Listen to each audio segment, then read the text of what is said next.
Welcome to the lesson number 5। आज की इस लेसन में हम सबसे पहले बात करेंगे ब्रीफ डिस्क्रिप्शन के बारे में। कुछ प्रोग्रामिंग लैंग्वेजेस के ब्रीफ डिस्क्रिप्शंस देखेंगे। तो यहाँ पर हम लोग कुछ प्रीवियस प्रोग्रामिंग लैंग्वेजेस के बारे में भी देखेंगे। तो मैं बात करूँगा आज brief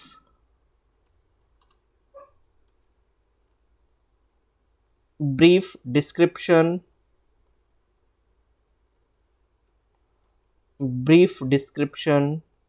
of programming languages.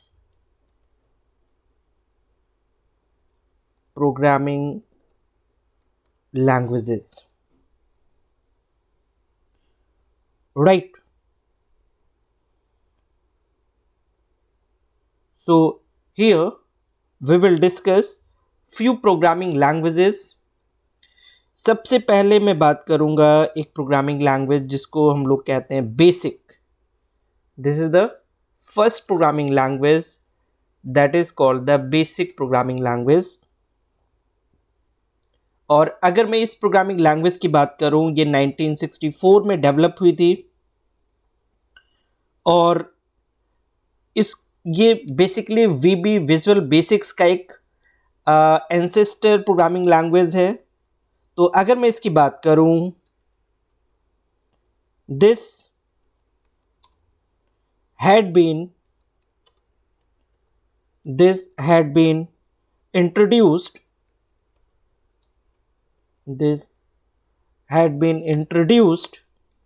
in 1964, right, and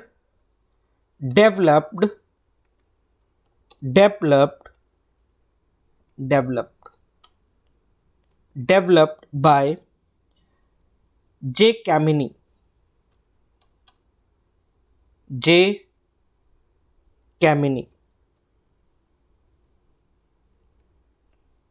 and T. Kurz.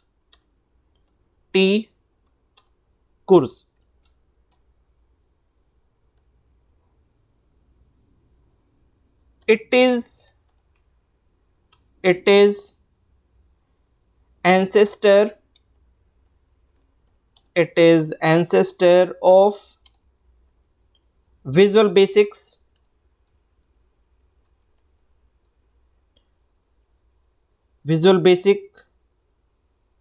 here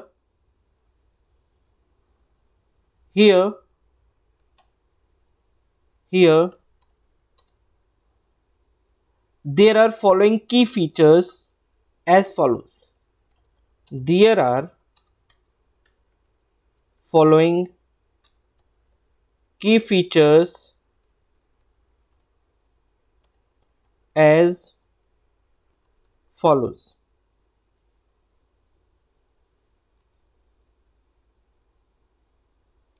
सबसे पहला जो फीचर है इस लैंग्वेज का, ये इंटरैक्टिव लैंग्वेज है। दूसरा अगर फीचर की बात करें तो डिसेंडेड फ्रॉम फोर्ट्रान,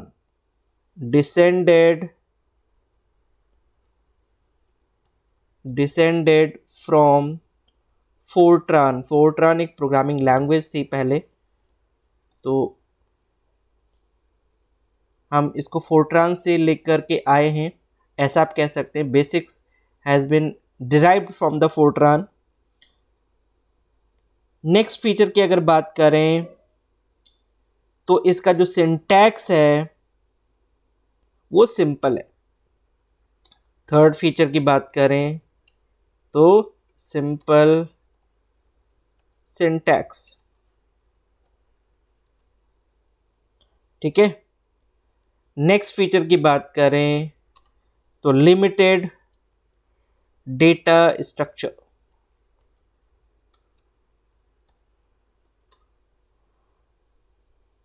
और यहां पर अगर बात करें तो एरे जो इंडेक्स होता है, एरे इंडेक्स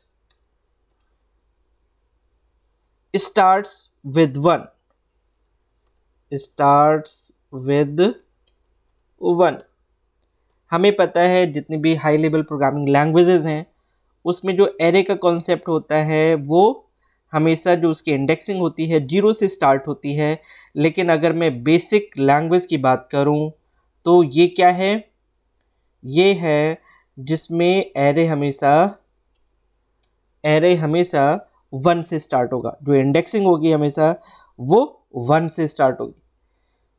तो ये बेसिक प्रोग्रामिंग लैंग्वेज के बारे में था जो 1964 में आई थी, बहुत पहले ये लॉन्च हुई थी। और इसकी कुछ फीचर्स हैं जो हम लोगों ने यहाँ पर डिस्कस करे, जैसे इंटरैक्टिव है, फोर्ट्रान से उतरी हुई लैंग्वेज है, सिंपल सिंटैक्स है इसके, लिमिटेड डेटा स्ट्रक्चर है और एरे इंडेक्स 1 से स्टार्ट होता है। नेक्स्ट जो लैंग्वेज मैं बात करने जा रहा हूँ that is the Fortran language. That is the Fortran language, right? मैं नेक्स्ट लैंग्वेज की बात करने जा रहा हूँ, that is the Fortran language. This programming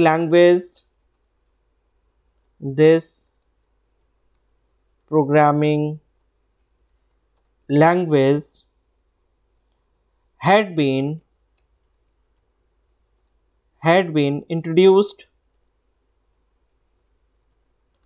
had been introduced in 1954 to 57 by J. Backus.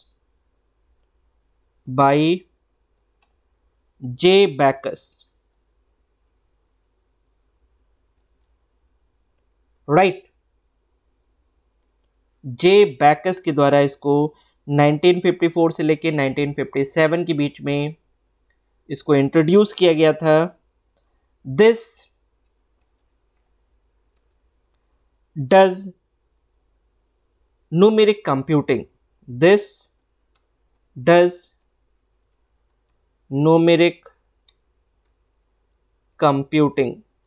हम न्यूमेरिकल कंप्यूटिंग इससे कर सकते हैं। And introduced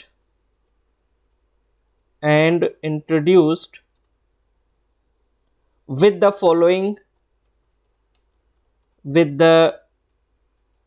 following features initially. अगर मैं बात करूं इनिशियली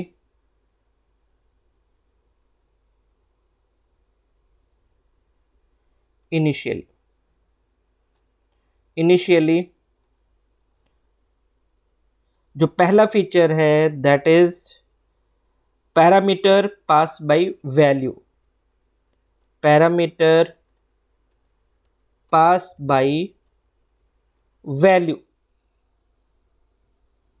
राइट, हम जो आर्गुमेंट या पैरामीटर पास करेंगे उसको वैल्यू के थ्रू पास करेंगे। और जो नेक्स्ट है हमारा वो है स्टैटिक एलोकेशन। हम इस जो मेमोरी एलोकेट करेंगे वो स्टैटिक एलोकेशन होगा,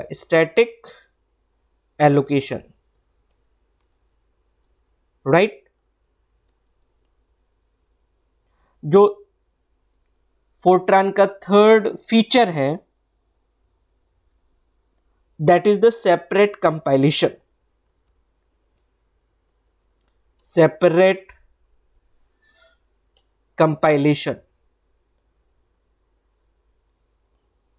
ओके, सेपरेट कंपाइलेशन जो कि बहुत बेस्ट फीचर है। हम यहाँ पर सेपरेटली कंपाइल करेंगे फाइल को। नेक्स्ट जो फीचर है मॉड्यूलैरिटी,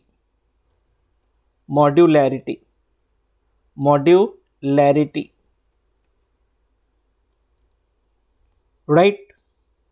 जो नेक्स्ट फीचर है sharing of data among modules, of data among modules. Okay, sharing of data among modules via global variables, via a global variable. हम ग्लोबल वेरिएबल के through या global environment के through data को share कर सकते हैं. Global environment, global environment via a global environment. Right. अभी अगर बात करें तो अभी भी ये एग्जिस्ट करती है, still in existence, still in existence today mostly in science circles, mostly in science or academic circle,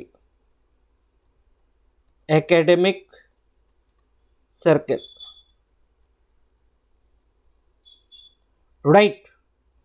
Still in existence today mostly in science or academic circles.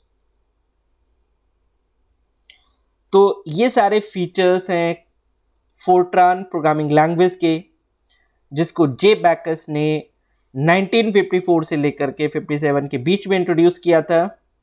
और ये बेसिक जो फोकस इसका था, जो मेन फोकस था, वो था numerical computing पर. राइट. अब हम नेक्स्ट बात करेंगे कोबाल लैंग्वेज की. That is the another programming language, COBOL, जिसको हम लोग लिखते हैं COBOL, कोबोल. राइट. अगर इसकी बात करें, this programming language,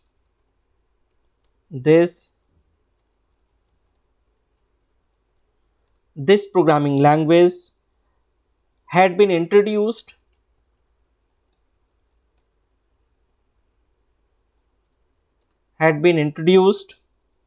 in 1960.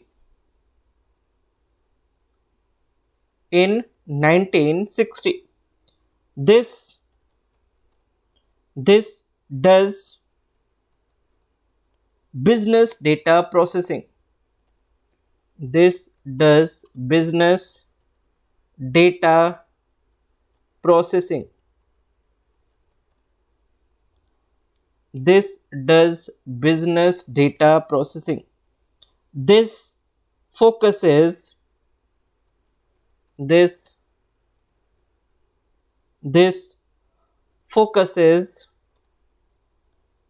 on moving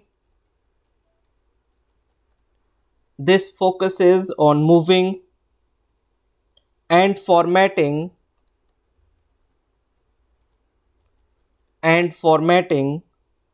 data rather than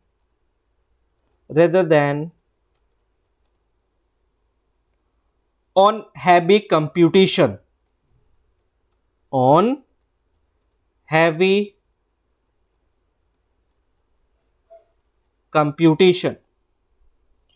and still in existence,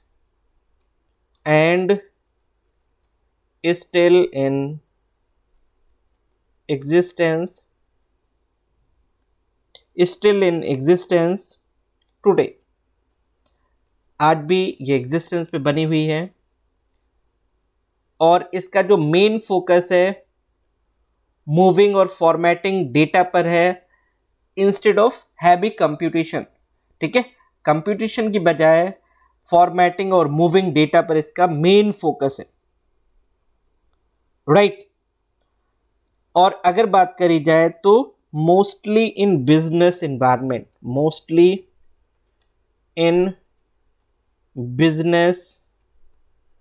environment, कहाँ सबसे ज्यादा यूज किया जा रहा है? ये सबसे ज्यादा यूज किया जा रहा है बिजनेस एनवायरनमेंट में. Right. This has been introduced with the following features.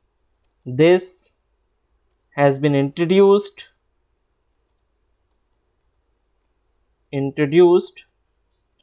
with the following features.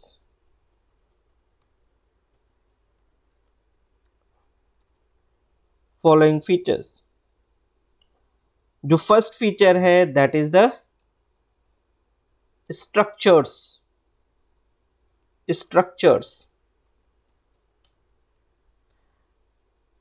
हम लोग इसमें स्ट्रक्चर्स बना सकते हैं। सेकेंड फीचर है फाइल्स, हम फाइल्स बना सकते हैं। थर्ड फीचर है मैक्रोज, हम लोग इसमें मैक्रोज बना सकते हैं। हम लोग इसमें नेक्स्ट फीचर है कमेंट्स रख सकते हैं। और जो लास्ट फीचर है, हम रियल लैंग्वेज में प्रोग्रामिंग कर सकते हैं।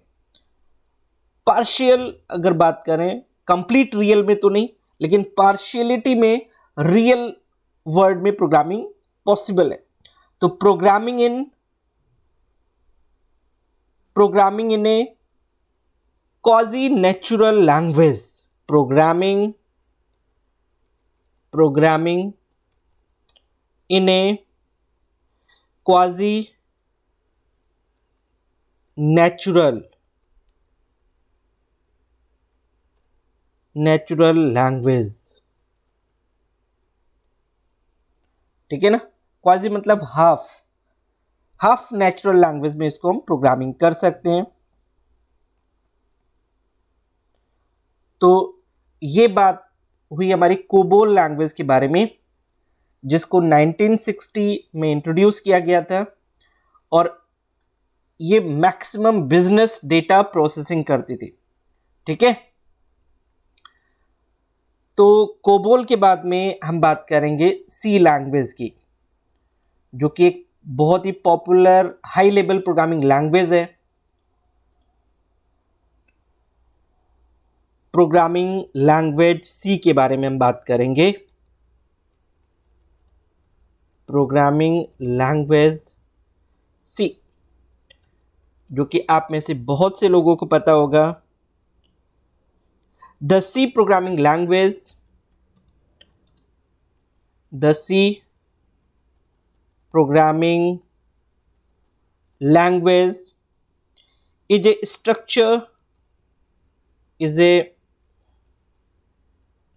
is a structure oriented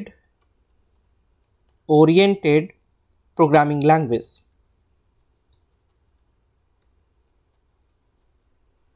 Is a structure oriented programming language developed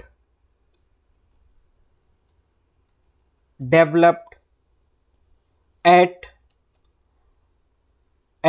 bell laboratory. हम लोगों ने इसको बेल लेबोरेटरी पे डेवलप किया था। बेल लेबोरेटरीज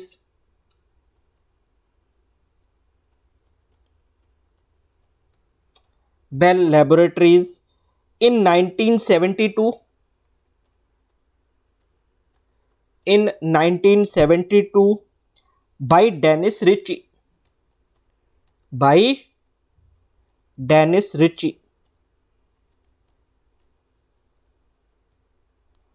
तो इसको 1972 में डेनिस रिची के द्वारा डेवलप किया गया था बेल लेबोरेटरी के अंदर। और ये लैंग्वेज एक ऐसी लैंग्वेज साबित हुई जो दूसरी प्रोग्रामिंग लैंग्वेजेस के लिए इसको हम मदर ऑफ एवरी लैंग्वेज कहते हैं। सी लैंग्वेज के अंदर सारी चीजें हैं, मैक्सिमम चीजें हैं जो इनिशियल लेवल पर हम लोगों को जरूरत थी। तो अगर मैं इसकी बात करूं, C programming language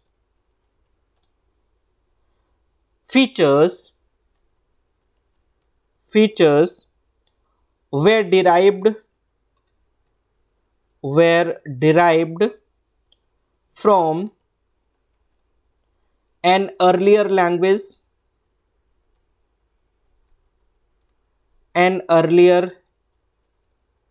language called B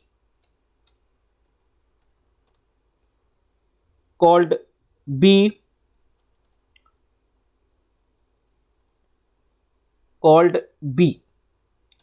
एक अर्लियर लैंग्वेज थी बी लैंग्वेज, जिससे हम लोगों ने सी लैंग्वेज को डिराइव किया था। ठीक है, सी language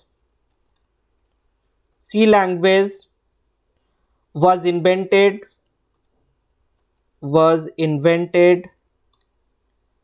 for implementing Unix operating system। Unix operating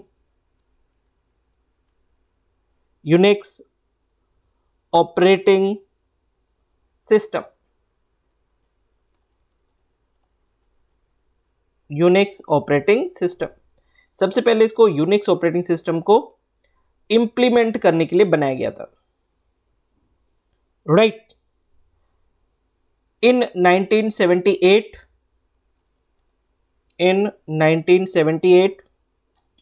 Dennis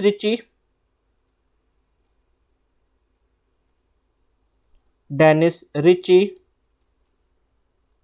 and Brian Kernighan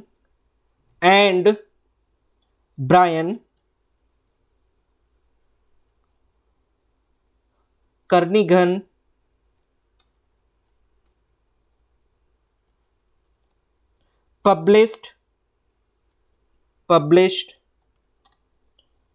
the first edition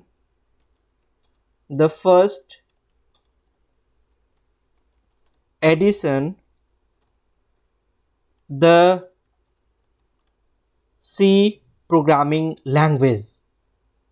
The C programming language। The C programming language।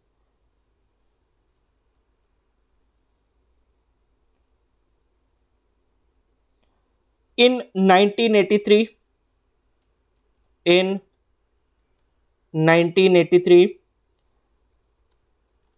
the American National Standards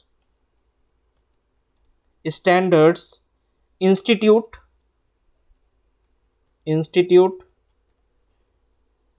जिसको हम लोग एनसी बोलते हैं, ANSI, established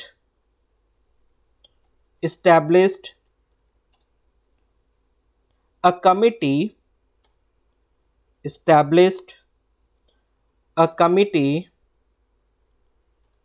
to provide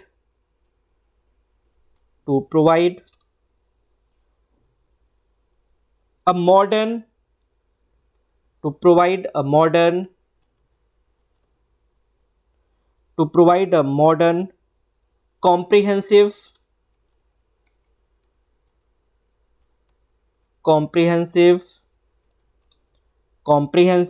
definition of C।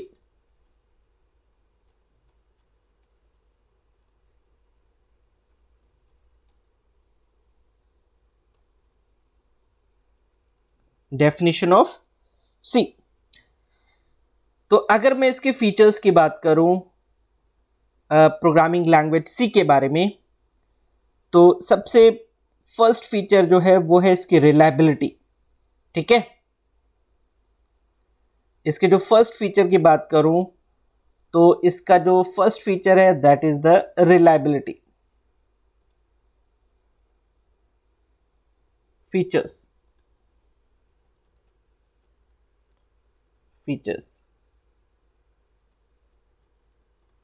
Of C language.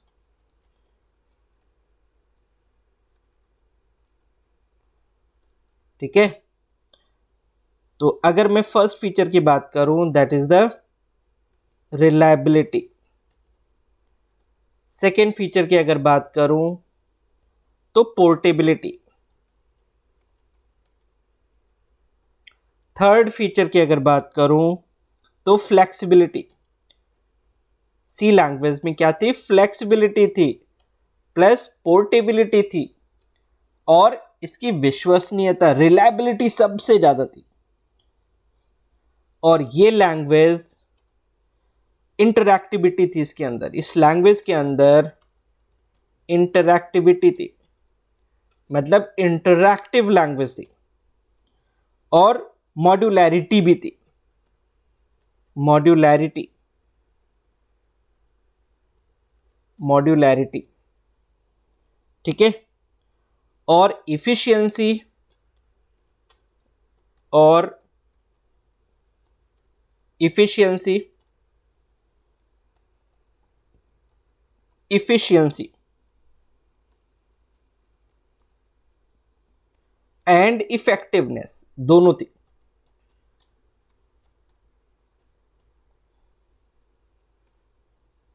Right तो अगर सी language की बात करें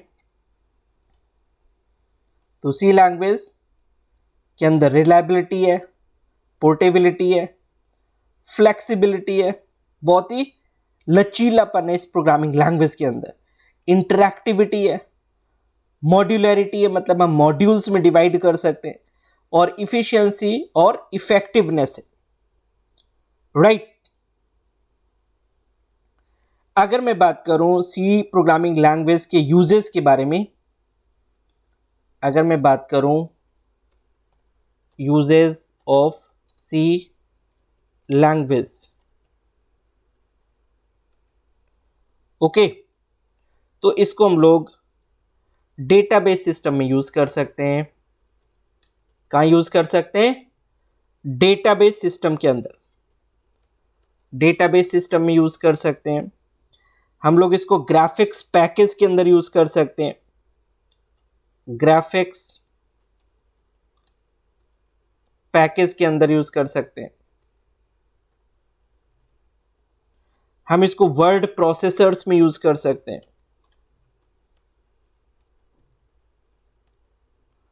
वर्ड प्रोसेसर्स में यूज कर सकते हैं, स्प्रेडशीट में यूज कर सकते हैं।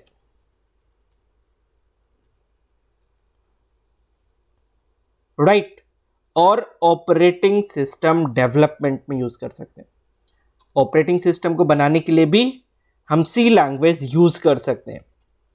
ऑपरेटिंग सिस्टम डेवलपमेंट, ठीक है, तो ऑपरेटिंग सिस्टम में भी सी लैंग्वेज यूज की जा रही है। ठीक है, तो ये सबसे बेस्ट फीचर है।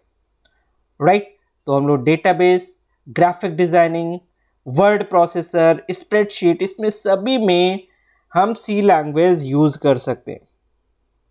ठीक है, इसके अलावा कंपाइलर्स और असेंबलर्स में भी, नेटवर्क ड्राइवर्स में भी और इंटरप्रेटर्स में भी हम लोग इसको यूज कर सकते हैं। अगर मैं बात करूं यहां पर तो इसको हम लोग कंपाइलर्स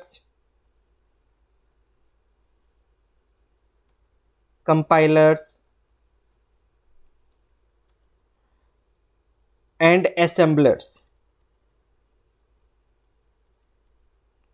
कंपाइलर एंड असेंबलर्स में यूज कर सकते हैं, नेटवर्क ड्राइवर्स में यूज कर सकते हैं।